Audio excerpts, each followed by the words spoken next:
All right, time for the most important part of the day. How big are the pumpkins? Here we have Goose. He is at DAP 36 days after pollination. His estimated weight is 449 pounds, and he is growing 31 pounds a day. He's growing nice and steady.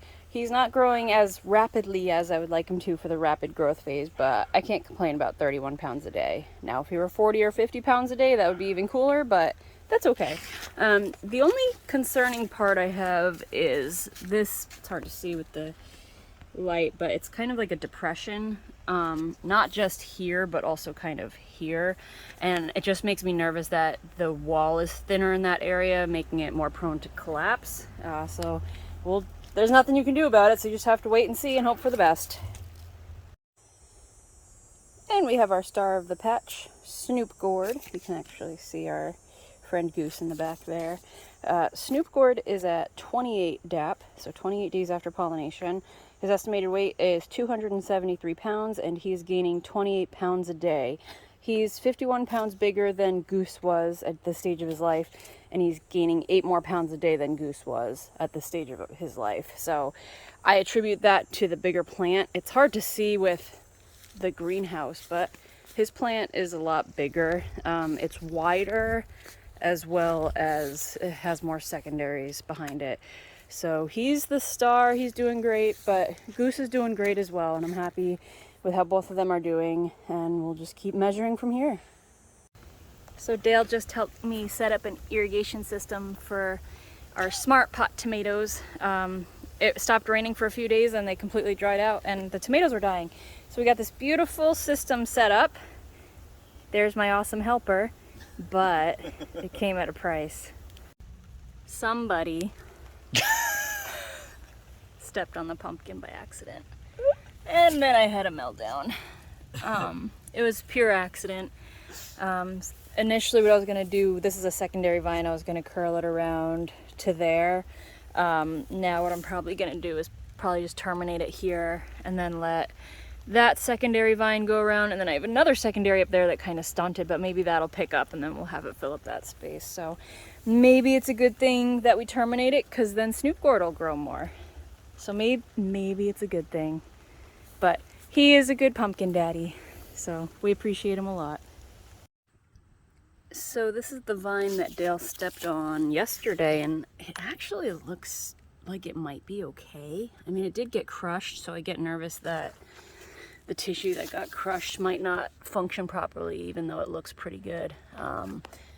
We'll see. I mean, I might let it grow a little and see what happens. What have we got to lose? So I wanted to show you guys how I water my pumpkin patch. I usually water twice a day, once around 11 or 12, and then again like at dusk. The first time it's just pure water coming out of this fireman style hose nozzle. I like this method because it goes out pretty quick and I don't have to hold anything or squeeze anything. It just does its thing.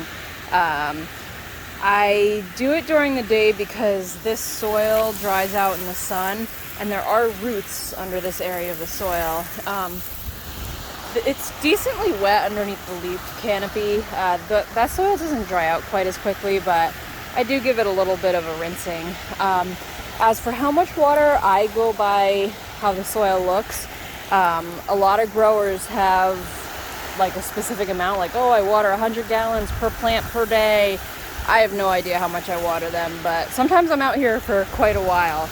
I have 3 hoses. I have one in this area. I have one back there to get the other side of the plant, and then I have one on the other side of that plant to get that side of the plant. And basically I water everything till it's soaked. This is my giant marrow. It's not handling the transplant well. When I do water it, it does perk up a little bit, but I actually did plant another seed just to see how it does. This is my experimental year with the giant marrows. I've never actually grown them before, but Maine is a perfect place to grow marrows. They're kind of like zucchini. They like cold weather, they like the shade, so they're perfect here. So we'll see how that goes. So I'm a little late watering today. It's about 3 p.m. I had an ileoscopy this morning, which is basically like a colonoscopy, but goes through my stoma, because I have intestines sticking out of my belly. and I went under sedation, and I just woke up from my nap. They say don't do much when you go under sedation, you know, just kind of take it easy. But my pumpkin needs to be watered, so I'm gonna water it, and then I'm gonna take the rest of the day off. I have a lot to do. I want to get this stuff tilled in. I have lots of weeds to pull. I have a garden to take care of outside of my pumpkins, but watering I'll do for now. Later in the day at dusk, I will be watering with fertilizer, and I'll show you how I do that. You don't want to water with fertilizer in the middle of the day because it can burn the leaves from the fertilizer staying on the leaves. So just water for now. Water will help perk these slightly wilted leaves up. It's a myth that if you water in the sun, it'll burn the leaves. They say like, oh, the water will magnify the sun and it'll burn the leaves. That's not true. It actually helps them. So yeah, so I'm gonna be here for a while, and I'll see you later. Most growers have fancy drip irrigation or sprinkler systems, so things are automated and it doesn't take as much time. I like doing it by hand because I can water more in places that need more water, and I can water less in places that don't need as much water. For example, here I barely put any water down there, and that's at the crown of my stump, which you can't see because it's being taken over by things. So I like having control over where the water goes so I don't under or overwater certain areas. So now it's part 2 of watering, and I use this Ortho dial and spray device, and I have a bunch of fertilizer in here, and I use it to fertilize my pumpkin.